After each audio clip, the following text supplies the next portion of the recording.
தாய் தமிழ் உறவுகள் அனைவரையும் தமிழ்நாடு தமிழர் நாடு வலையொலி மூலமாக வரவேற்பதில் பெருமகிழ்ச்சி கொள்கின்றேன்.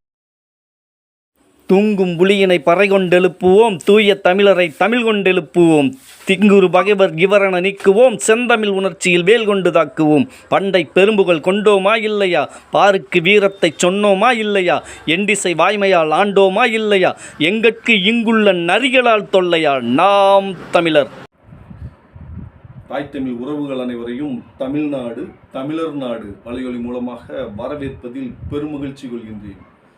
இன்னைக்கு நம்ம ஊர் பஞ்சாயத்து நிகழ்ச்சியில் எதை பற்றி பேசி விவாதிக்க போகிறோம் அப்படின்னா, இந்த விருதுநகர் பாராளுமன்ற தேர்தலில் பதிவான வாக்குகளை எண்ணும் போது உண்மையிலே குளறுபடி நடந்ததா, இல்லை குளறுபடி நடந்தது போல் சித்தரித்து அதில் அனுதாப அரசியலை செய்ய முயற்சிக்கிறதா இந்த தேமுதிக மற்றும் எடப்பாடி தலைமையிலான அதிமுக அணி என்பதை விவாதிக்கத்தான் நாம் இந்த ஊர் பஞ்சாயத்து நிகழ்ச்சியில் பங்கு பெறுறோம்.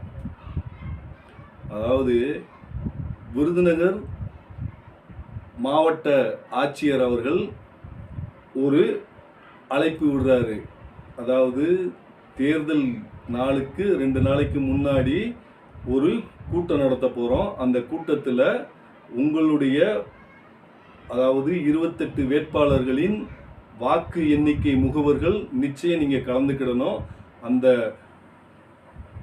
அந்த மீட்டிங்கில் சில முக்கிய தகவல்கள் சொல்ல போகிறோம். அதை நீங்கள் கேட்டு வாக்கு எண்ணிக்கை நடைபெறக்கூடிய மையத்துள் செயல்படணும் அப்படின்னு சொல்லி ஒரு சுற்றறிக்கை விடுறாரு. அதன்படி நாங்கள் எல்லாம் விருதுநகர் மாவட்ட கலெக்டர் ஜெயசீலன் அவர்கள் கூட்டிய அந்த கூட்டத்தில் பங்கு பெற்றோம்.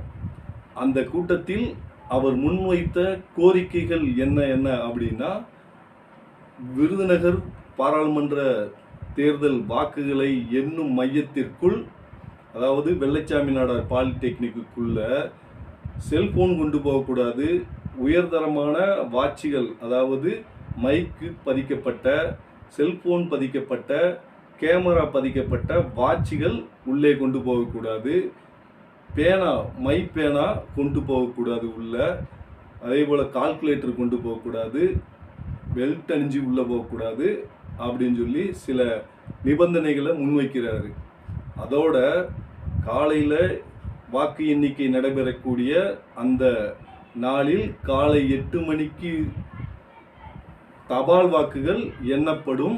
8:30க்கு மேலே தான் வாக்குப்பெட்டியில் உள்ள வாக்குகள் எண்ண அனுமதிக்கப்படும். அதன்படி நீங்கள் நடந்துக்கிடணும் அப்படிங்கிறதையும் அவர் சொல்கிறாரு. சரியா? இத்தோடு இல்லாமல், அதாவது தபால் வாக்குகளை எண்ணி முடித்ததுக்கு அப்புறம்தான் இந்த தொகுதியின் வெற்றி வேட்பாளர் யாரு அப்படிங்கிறத அதிகாரபூர்வமாக நாங்கள் அறிவிப்போம். அதாவது இந்த ஓட்டுப்பெட்டியில் உள்ள ஓட்டுக்களை எண்ணி முடித்தாலும் தபால் வாக்குகளை எண்ணி முடித்ததற்கு பிறகுதான் அந்த தொகுதியின், விருதுநகர் தொகுதியின் வெற்றி வேட்பாளர் யாரு அப்படிங்கிறத நாங்கள் அதிகாரபூர்வமாக அறிவிப்போம். அதுக்குள்ள யாரும் எந்த பிரச்சனையும் பண்ணக்கூடாது அப்படிங்கிற தகவலையும் சொல்கிறாரு நம்ம விருதுநகர் மாவட்ட ஆட்சியாளர் ஜெயசீலன் அவர்கள்.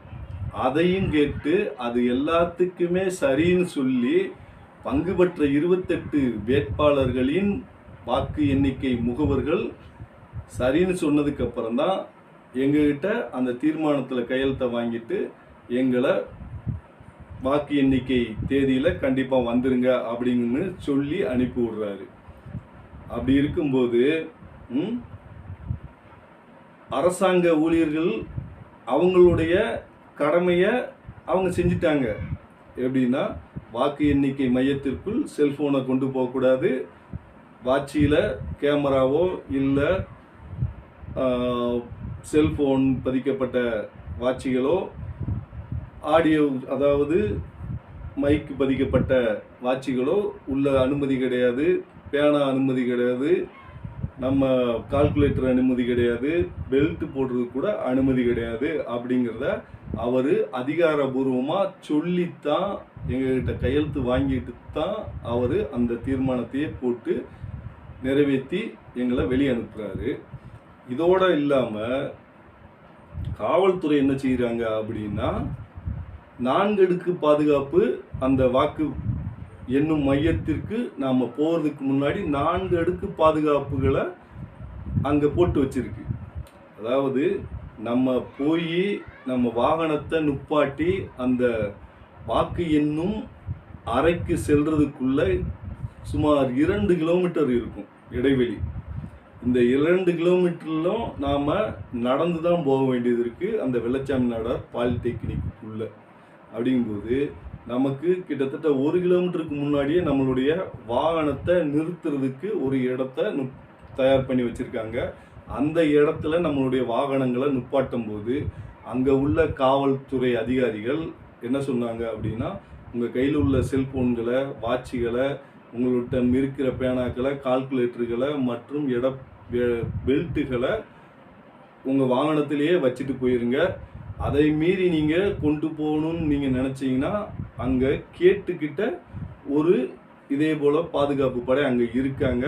அவங்க பிடுங்கி வச்சுக்கிடுவாங்க. பிறகு அதுகளெல்லாம் நீங்கள் திரும்பி பெறுறதுக்கு பல முயற்சிகள் எடுக்க வேண்டியது இருக்கும், பார்த்துக்கோங்க அப்படின்னு சொல்லி ஒரு அறிவிப்பை அவங்க செய்கிறாங்க. அதன் மூலம் நாங்கள் எல்லாம் என்ன செஞ்சிட்டோம், எங்களுடைய வாட்சுகளை, எங்களுடைய செல்ஃபோன்களை, எங்களுடைய பேனாக்களை முதற்கொண்டு எல்லாத்தையும், பெல்ட்டுகளை எல்லாத்தையும் கழட்டி அங்கே வச்சுட்டு எங்களுடைய வாகனத்தில் வச்சுட்டு தான் அங்கேருந்து சுமார் 2 கிலோமீட்டர் நடந்து போகிறதுக்கு நாங்கள் நடந்துக்கிட்டு இருக்கோம். இந்த நடந்து வந்தால் நம்ம அந்த அந்த காவல்துறை அதிகாரிகள் சொன்னது போல் விருதுநகர் அந்த வெள்ளச்சாமி நாடார் பாலிடெக்னிக்கு முன்னாடி கேட்டுக்கு முன்னாடி ஒரு டீமு, காவல்துறை டீம் வந்து அங்கே ஒரு டீம் இருக்காங்க.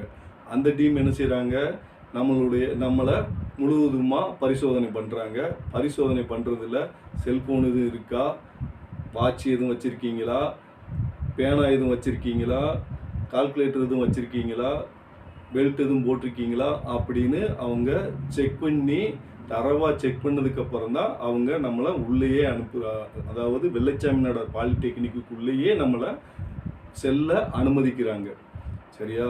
இதையும் நம்ம சரி செய்து நம்ம உள்ளே போகும்போது அங்கே நம்மளுடைய எல்லா தொகுதிகளுக்கும் போகிறதுக்கு ஒரு மையப்பகுதி இருக்குது. அந்த பகுதியில் இருந்து தான் நம்ம ஒவ்வொரு தொகுதிக்கும் பிரிஞ்சு போக வேண்டியது இருக்குது. அந்த இடத்துல இதே போல ஒரு பாதுகாப்புத்துறை அங்கேயும் இருக்காங்க.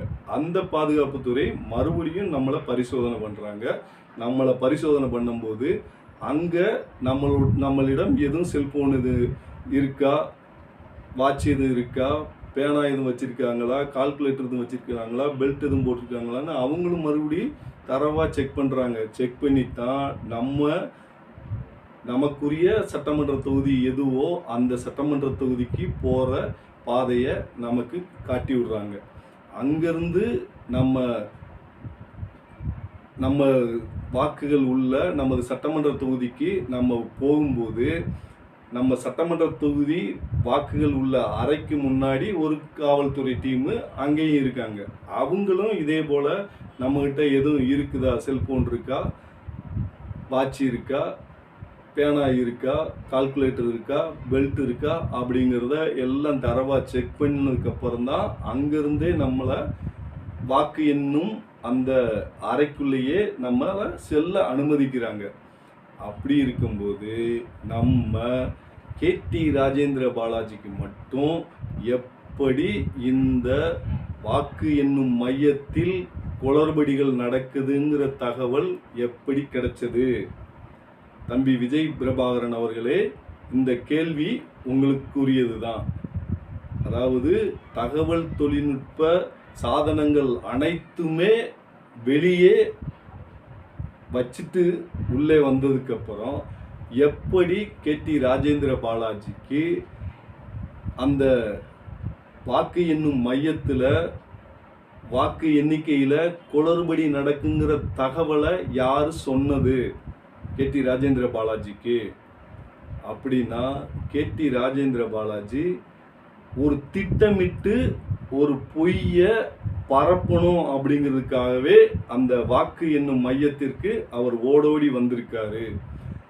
அவருடைய அந்த திட்டத்தை நிறைவேற்றுறதுக்கு தான் வெளியில இருந்த பத்திரிகையாளர்களை அவர் சந்திச்சாரு. பத்திரிகையாளர்களை சந்திச்சு அவரின் திட்டத்தை அங்கே போட்டு உடைச்சிட்டாரு. அதன் அடிப்படையில் இந்த பத்திரிகையாளர்கள் எல்லாம் செய்க உள்ள விஜய் பிரபாகரனை தோற்கடிக்கிறதுக்காக அங்கே உள்ள ஆட்சி அதிகாரத்தில் உள்ள திமுகவினரும் ஆட்சி அதிகாரத்தில் உள்ள காங்கிரஸ் கட்சியினரும் அரசாங்க ஊழியர்களும் அரசு அதிகாரிகளும் சேர்ந்து சதித்திட்டம் தீட்டுறாங்கிறது பரப்புனாங்க. அந்த பத்திரிகை நண்பர்கள் உலகம் முழுக்க பரப்பிட்டாங்க. அதாவது விஜய் பிரபாகரன் ஜெயிக்கிற மாதிரி இருக்கு, அந்த வெற்றியை தடுக்கணுங்கிறதுக்காகத்தான் இந்த திமுகவும் காங்கிரஸும் மற்றும் அரசாங்க உயர் பதவியில் உள்ள அதிகாரிகளும் அரசு ஊழியர்களும் சேர்ந்து சதி திட்டம் தீட்டுறாங்க அப்படின்னு நம்ம கேடி ராஜேந்திர பாலாஜி சொன்ன பொய்ய இந்த பத்திரிகையாளர்கள் அனைவரும் உண்மை போல பரப்ப ஆரம்பிச்சிட்டாங்க உலகத்துக்கு. அதன் அடிப்படையில் பொங்கி எழுந்தது நம்ம அன்னியா பிரேமலதா அவர்கள். பொங்கி எழுந்து அவங்க போய் என்ன செய்கிறாங்க, விஜயகாந்தின் நினைவிடத்தில் போய் தியானம் பண்ண போயிட்டாங்க. அதாவது இவங்களுடைய தியானம் எதை நமக்கு நினைவுபடுத்துது அப்படின்னா, மோடியின் நம்ம ஒரு பாறையில் போய் உட்காந்து தியானம் பண்ணார் பாருங்க, விவேகானந்தர் பாறையில் உட்காந்து மோடி போய் தியானம் பண்ணார் பாருங்க. அந்த அதாவது தியானத்தின் போது அவர் எத்தனை கேமராமேன்களை, சுமார் 10க்கும் மேற்பட்ட கேமராமேன்களை வச்சு அவர் தியானம் பண்ணுறாரு. அந்த காட்சி தான் நமக்கு இந்த பிரேமலதா அவர்கள் தியானத்தின் போது நமக்கு நினைவுக்கு வந்தது. அதாவது நம்ம மோடி நடித்த நடிப்பை விட நம்ம பிரேமலதா அவர்கள் நடிக்கிற நடிப்பு மிகச்சிறப்பானது அப்படிங்கிறத நமக்கு போட்டு உடைச்சது இந்த அந்த தியானம்தான், பிரேமலதாவின் தியானம்தான். சரியா? இது ஒரு பக்கம் இருந்தாலும் நம்ம கேடி ராஜேந்திர பாலாஜி அவர் சொல்ல வந்த கருத்து என்ன அப்படிங்கிறத, உள்கருத்து என்ன, உட்பொருள் என்னங்கிறத நாம் முழுசாக புரிஞ்சுக்கிடணும். என்னன்னா, அவர் சொல்ல வந்த கருத்து என்னன்னா, அதாவது வாக்கு எண்ணிக்கை மையத்தில் பணிபுரிந்து கொண்டு இருக்கின்ற அரசு ஊழியர்களும் அரசு அதிகாரிகளும் அவர்களின் செயல்களில் கேடி ராஜேந்திர பாலாஜிக்கு சந்தேகம் வந்துள்ளது. அவர்களின் நம்பிக்கையின் மீது கேள்விக்குறியை உருவாக்கியுள்ளார். புரியுதா? அரசு அதிகாரிகள் மீதும் அரசாங்க ஊழியர்கள் மீதும் அவர் நம்பிக்கையை இழந்துட்டாரு. அவர்கள் மீது உள்ள நம்பிக்கைக்கு கேள்விக்குறியை உருவாக்கிட்டாரு. ரைட்டா? ஒன்று. அடுத்து இந்த 4 அடுக்கு பாதுகாப்பு போட்ட காவல்துறை அதிகாரிகள் மீதும் காவல் பணியாளர்கள் காவல் உறவுகள் மீதும் இந்த கேடி ராஜேந்திர பாலாஜி ஒரு நம்பிக்கையில்லா தீர்மானத்தை நம்ம தமிழக மக்களுக்கு உருவாக்கி விட்டுட்டாரு. 2. சரியா? இதோட முடிச்சாரா? இதோட முடியல இவருடைய தொடர்கதை. இவர் கையை வச்சிருக்கிறதே பெரிய ஒரு தவறான இடத்துல கையை வச்சுட்டாரு. அதாவது எப்படின்னா, அந்த வாக்கு எண்ணும் மையத்துக்குள்ள சுமார் 28 வேட்பாளர்களின் வாக்கு எண்ணிக்கை முகவர்கள் எல்லாம் உள்ள உட்காந்துருக்கோம். அப்படிங்கும்போது இந்த 28 வேட்பாளர்களின் வாக்கு எண்ணிக்கை முகவர்கள் மீது இவர் ஒரு சந்தேக பார்வையை செலுத்தியுள்ளார். சரியா? சந்தேக பார்வையை செலுத்தி இருக்காரு. ரைட்டா? இதோட முடிஞ்சா? அவருடைய கொடூர சிந்தனை அவருக்கு தெரியும். அவருக்கு நல்லாவே தெரியும். தம்பி விஜய் பிரபாகரன் அவர்கள் நிச்சயம் விருதுநகர் பாராளுமன்றத்தில் தோற்பாரு அப்படிங்கிறது நம்ம கேடி ராஜேந்திர பாலாஜிக்கு நிச்சயம் தெரியும்.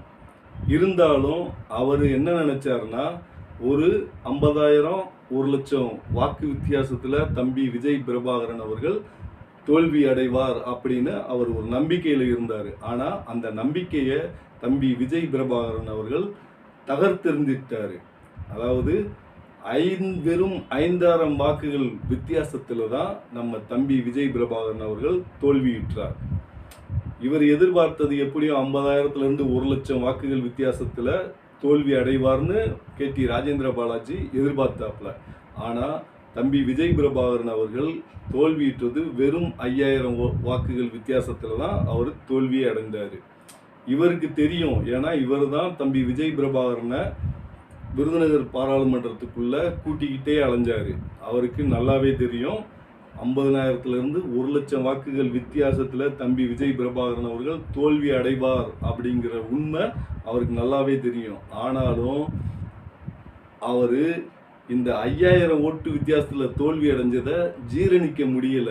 அதன் அடிப்படையில் தான் அவர் என்ன செய்கிறாரு, ஒரு கட்டுக்கதையை கட்டி கொண்டு வந்து பத்திரிகையாளர்களிடம் சொல்லி, அதை உண்மை போல சொல்லி, அதை உலக மக்கள் பூரா நம்புகிற மாதிரி செஞ்சிட்டு தான் அந்த விருதுநகர் பாராளுமன்ற தொகுதி வாக்குகள் என்னும்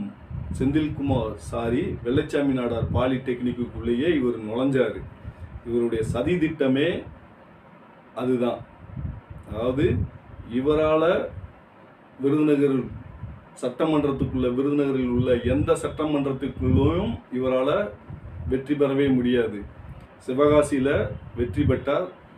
அதே நேரத்தில் அவரால் மறுபடியும் சிவகாசி தொகுதியில் நின்று வெற்றி பெற முடியாது என்ற காரணத்தினால தான் அவர் ராஜபாளத்தில் போய் நின்னார். ராஜபாளத்திலையும் அவரை தோற்கடிச்சாங்க. அதன் அடிப்படையில் இனிமேல் விருதுநகர் பாராளுமன்றத்தில் உள்ள சட்டமன்ற தொகுதிகள் எதுலேயுமே அவரால் நிற்க முடியாதுங்கிற முடிவுக்கு கேடி ராஜேந்திர பாலாஜி வந்ததன் அடிப்படையில் தான் இந்த சதி திட்டத்தையே கேடி ராஜேந்திர பாலாஜி செஞ்சாரு. சரியா? இவர் தான் அப்படி இருக்காரு அப்படின்னு பார்த்தா, அதாவது இவர் தான் அரசு ஊழியர்கள் மீதும் அரசு அதிகாரிகள் மீதும் நம்பகத்தன்மையை இழந்துட்டாரு அப்படின்னு பார்த்தா, இவர் தான் காவல்துறை மீதும் காவல்துறை அதிகாரிகள் மீதும் காவல்துறை நண்பர்கள் மீதும் உள்ள நம்பிக்கையை இழந்துட்டாருன்னு பார்த்தா, இவர் தான் மாற்றுக் கட்சியினரின் வாக்கு எண்ணிக்கை முகவர்கள் மீது உள்ள நம்பிக்கையை கேள்விக்குறியாக்கியிருக்காருன்னு பார்த்தா, தம்பி விஜய் பிரபாகரன் அவரும் அவர் பங்குக்கு ஒரு குற்றச்சாட்டை வச்சுட்டு அவர் வாட்டுக்கு சென்னை பார்த்து போய் அங்கே போய் அழுது புலம்பிக்கிட்டு புரண்டு உருண்டுக்கிட்டு இருக்கிறாரு. அதாவது தம்பி விஜய் பிரபாகரன் ஒரு குற்றச்சாட்டை வைக்கிறாரு. அந்த குற்றச்சாட்டில் முனையளவும் உண்மை இல்லை. எப்படின்னா, தம்பி விஜய் பிரபாகரன் அவர்கள் 13வது சுற்றுல இருந்து உடனே 18வது சுற்றுக்கு இந்த அரசு அதிகாரிகள் கொண்டு போயிட்டாங்க. கிட்டத்தட்ட ஒரு 5 சுற்று வாக்குகளை இவங்க மறைச்சிட்டாங்க அப்படின்னு ஒரு பொய்யான குற்றச்சாட்டை அவர் பொதுமக்கள் மத்தியில் வைக்கிறாரு. நல்லா புரிஞ்சுக்கோங்க. கிட்டத்தட்ட 5 சுற்று இந்த அரசு அதிகாரிகள் அரசு ஊழியர்கள் மறைச்சிட்டாங்க அப்படிங்கிற ஒரு பொய்யான குற்றச்சாட்டை பொதுமக்கள் மத்தியில் இந்த விஜய் பிரபாகரன் அவர்கள் முன்வைக்கிறாரு. அதன் அடிப்படையில் என்ன, அதாவது அங்கே இருந்த மாற்று வேட்பாளர்களின் வாக்கு எண்ணிக்கை முகவர்கள் சும்மாவா இருந்திருப்போம். 5 சுற்று வாக்குகளை இந்த அரசு அதிகாரிகள் மறைக்கும் போது அதை விழுங்கும்போது மற்ற 28 வேட்பாளர்களின் வாக்கு எண்ணிக்கை முகவர்கள் சும்மா உக்காந்துட்டு இருப்பாங்க. தம்பி விஜய் பிரபாகரன் அவர்களே, உங்களுடைய சேட்டைக்கெல்லாம் நாங்கள் ஆள் கிடையாது. மற்ற 28, அதாவது அந்த தொகுதியில் போட்டியிட்டது தம்பி விஜய் பிரபாகரனும் அன்னை மாணிக்க தாகூர் மட்டும் கிடையாது. கிட்டத்தட்ட 28 வேட்பாளர்கள் போட்டிட்டு இருக்காங்க. அந்த 28ல 2 பேர் தான் தம்பி விஜய் பிரபாகரனும் அன்னை மாணிக்க தாகூருமே தவிர இவங்க 2 பேர் மட்டும் அந்த விருதுநகர் பாராளுமன்ற தொகுதிக்கு வேட்பாளராக போட்டியிடலை. புரிஞ்சுக்கோங்க சரியா? தம்பி விஜய் பிரபாகரன் அவர்களே, நீங்க எழுப்பி இருக்கிற ஐயம் யார் மீது அப்படின்னு பார்த்தீங்கன்னா, நம்ம அரசு அதிகாரிகள் மீதும் அரசு ஊழியர்கள் மீதும் தான். நீங்க எழுப்பியிருக்கிற ஐயம் யார் மீது அப்படின்னு பார்த்தீங்கன்னா, நம்ம காவல்துறை அதிகாரிகள் மீதும் நம்ம காவல்துறை நண்பர்கள் மீதும் தான். நீங்க எழுப்பி இருக்கிற ஐயம் யார் மீதுன்னு பார்த்தீங்கன்னா, நம்ம மாற்றுக் கட்சி வேட்பாளர்களின் 28 வேட்பாளர்களின் வாக்கு எண்ணிக்கை முகவர்களின் மீது உள்ள நம்பிக்கையை நீங்க கேள்விக்குறியாக்கியிருக்கீங்க சரியா? இந்த ஒரு காரணத்துக்காகத்தான் நாங்க இந்த காணொளியே நாங்க உங்களுக்காகத்தான் படைக்கிறோம். நல்லா புரிஞ்சுக்கோங்க விஜய் பிரபாகரன் அவர்களே. அதாவது தன்னஞ்சறிவது பொய்யற்க பொய்த்தபின் தன்னஞ்சே தன்னை சுடும் அப்படிங்கிற திருவள்ளுவரின் திருக்குறளுக்கு நீங்க தான் மாபெரும் உதாரணம். நல்லா புரிஞ்சுக்கோங்க விஜய் பிரபாகரன் அவர்களே. உங்களுக்கு நல்லா தெரியும் நீங்க நிச்சயம் தோப்பீங்க அப்படின்னு சொல்லி. உங்களுக்கு நல்லா தெரியும் மினிமம் 50,000 ஓட்டு வித்தியாசத்துல நீங்க தோப்பீங்க அப்படிங்கிறது உங்களுக்கு நல்லாவே தெரியும். அப்படி இருந்தும் நீங்க ஏன் இந்த மாதிரி ஒரு கட்டமைப்பை, ஒரு அநாகரிக அரசியலை முன் கொண்டு வர்றீங்க அப்படின்னா, நீங்க அனுதாப அரசியலை நீங்க முன்வைக்கிறீங்க. நீங்க அனுதாப அரசியலின் மூலமா அடுத்து வரக்கூடிய சட்டமன்றத்தில் நீங்க பொதுமக்களின் வாக்குகளை பறிக்கலான்னு நீங்க நினைக்கிறீங்க. அதுதான் உங்களுடைய அடிப்படை சிந்தனை. இந்த சிந்தனை எப்பொழுதும் இனிமேல் நிறைவேறாது. ஒரு தடவை தான் மக்கள் விஜயகாந்த் மீது உள்ள அனுதாபத்தில் உங்களுக்கு வாக்கு செலுத்துவாங்க. ஓயாமையா உங்களுக்கு வாக்கு செலுத்துவாங்க. ஓயா இருக்கிறவனை பூரா பைத்தியாரனாக்குற 28 வேட்பாளர்களின் வாக்கு எண்ணிக்கை முகவர்கள் அதில் உள்ள உட்கார்ந்துருக்கோம். அதில் சின்ன ஒரு தவறு நடந்திருந்தாலும் நாம் தமிழர் கட்சியின் வாக்கு எண்ணிக்கை முகவர்கள் சும்மா உட்காந்துட்டு உன்னை போல நானான்னு சொல்லிட்டு கிளம்பிக்கிட்டே போக மாட்டோம். நாம் தமிழர் கட்சி வாக்கு எண்ணிக்கை முகவர்கள் அனைவரும் பொறுக்கி எடுக்கப்பட்ட பொன் முத்துக்கள். அந்த வாக்கு எண்ணிக்கை முகவர்களா போனவங்க. நல்லா புரிஞ்சுக்கோ சரியா விஜய் பிரபாகரன் அவர்களே? நல்லா புரிஞ்சுக்கோங்க.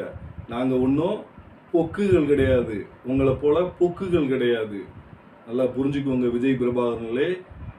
நாங்கள் அனைவருமே பொறுக்கி எடுக்கப்பட்ட பொன் முத்துக்கள் தான் அந்த வாக்கு எண்ணிக்கை சாவடியில் வாக்கு எண்ணிக்கை முகவராக போய் உக்காந்தோம்.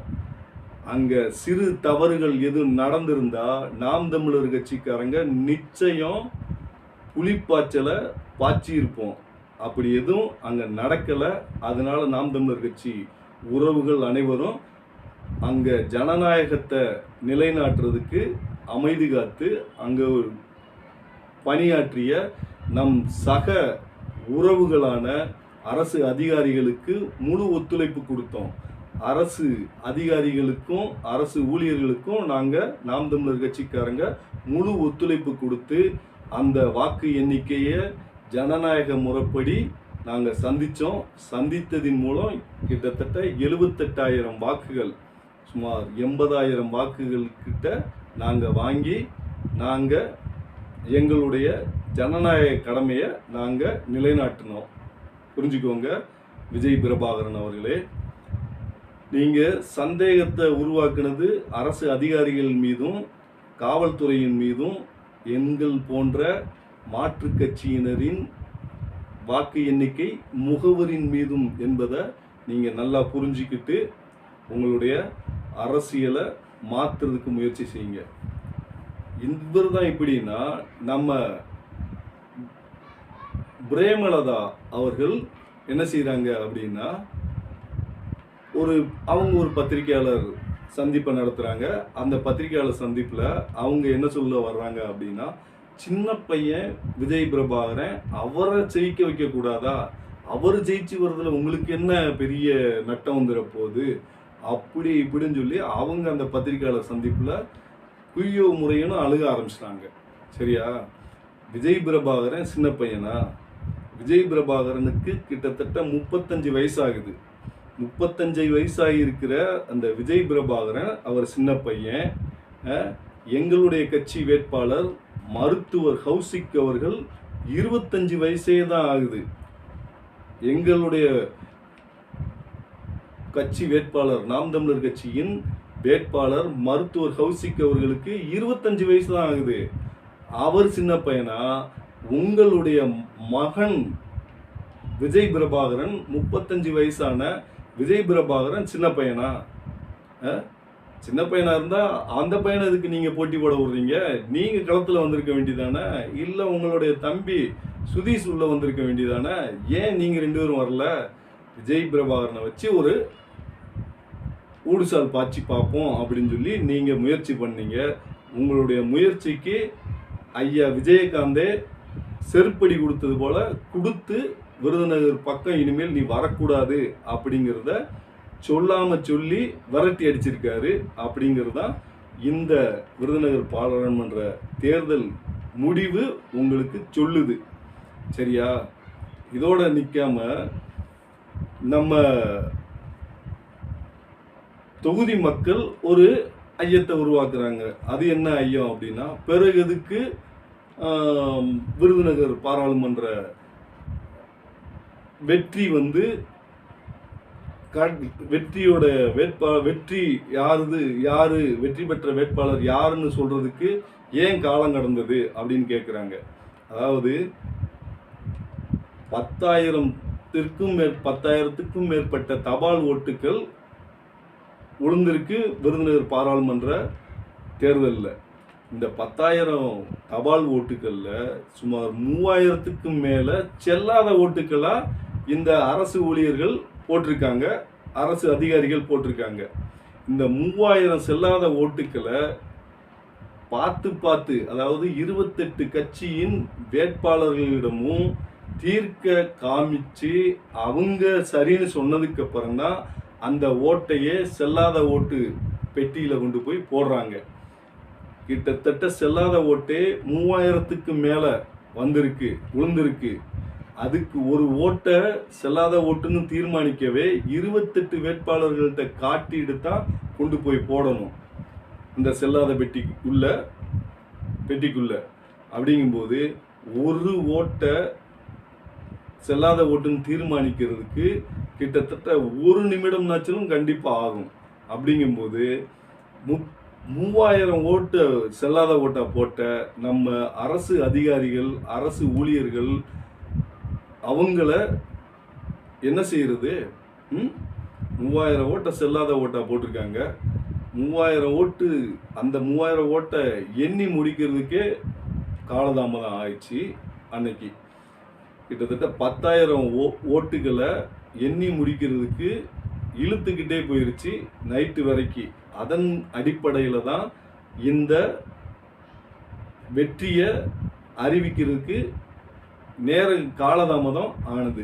அதாவது வெற்றி அறிவிக்கிறதுக்கு காலதாமதம் ஆனதுக்கு காரணமே இந்த 10,000க்கும் மேற்பட்ட தபால் வாக்குகளை எண்ணி முடிப்பதற்கு ஆன கால அவகாசம்தான் இந்த காலதாமதத்திற்கு அடிப்படை காரணம். 3,000 ஓட்டுக்களை செல்லாத ஓட்டாக போட்டிருக்காங்க நம்ம படித்த அரசாங்க அதிகாரிகள், அரசாங்க ஊழியர்கள். இவங்களுக்கு நம்ம எங்க போய் பாடம் சொல்லி கொடுக்கறது? யாரு இவங்களுக்கு பாடம் கற்றுக் கொடுக்கறது? இவங்க மூளைக்கு என் வாக்கு விற்பனைக்கல்லன்னு போட்டா போதுமா? உங்க வாக்க உருப்படியா போடணுமா வேண்டாமா? இவங்களுக்கு ஒரு விழிப்புணர்ச்சியை ஏற்படுத்துறதுக்கு நம்ம அரசாங்க அதிகாரிகள், அரசாங்க அலுவலர்கள் ஒரு விழிப்புணர்வு பிரச்சாரத்தை இவங்களுக்கு முன்னெடுக்குமாறு நாம அன்போட கேட்டுக்கொள்கிறோம். சரியா? அதுபோக இப்ப நம்ம முடிவுக்கு வருவோம். அதாவது தம்பி விஜய் பிரபாகரன் அவரின் கூற்றுப்படி விருதுநகர் பாராளுமன்ற வாக்கு எண்ணிக்கை மையத்துல எந்த குளறுபடியும் நடக்கல. 13வது வாக்கு ரவுண்டு எண்ணிக்கை முடிஞ்சதுக்கு அப்புறம் 18வது வாக்கு பெட்டிகளை எண்றதுக்கு அங்க யாரும் அனுமதிக்கல, எந்த கட்சிக்காரங்களும் அனுமதிக்கல. அதன் அடிப்படையில விஜய் பிரபாகரன் சொல்றதும் முழுக்க முழுக்க பொய். நம்ம KT ராஜேந்திர பாலாஜி சொல்றதுலயும் இம்மி அளவு கூட உண்மை இல்லை. இவங்க 2 பேருமே சேர்ந்து தமிழக மக்களை முட்டாளாக்கணுங்கிற ஒரே நோக்கத்தோட, தமிழக மக்களிடம் அனுதாபத்தை பெறணுங்கிற ஒரே நோக்கத்தோட இந்த பொய் தகவலை, பொய்யான செய்தியை தமிழக ஊடகங்கள் மூலம் பரப்பிக்கிட்டு வர்றாங்க.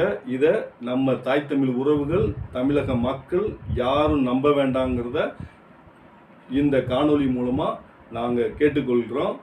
அதுபோக இனிவரும் காலங்களில் தம்பி விஜய் பிரபாகரனுக்கு ஒரு எச்சரிக்கையை விடுறோம். இனிவரும் காலங்களில் இது போன்ற அநாகரிகமான அரசியலை நீங்கள் கையில் எடுத்தீங்கன்னா விருதுநகர் மக்கள் உங்களை எப்படி விரட்டி அடித்தாங்களோ அதே போல் மற்ற தொகுதி மக்களும் உங்களை நிச்சயம் விரட்டி விரட்டி அடிப்பாங்க. அதில் இம்மி அளவும் உங்களுக்கு சந்தேகமே வேண்டாம்.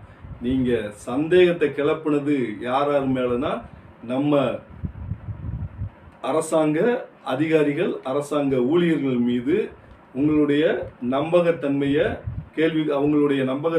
கேள்விக்குறியாக்கிட்டீங்க.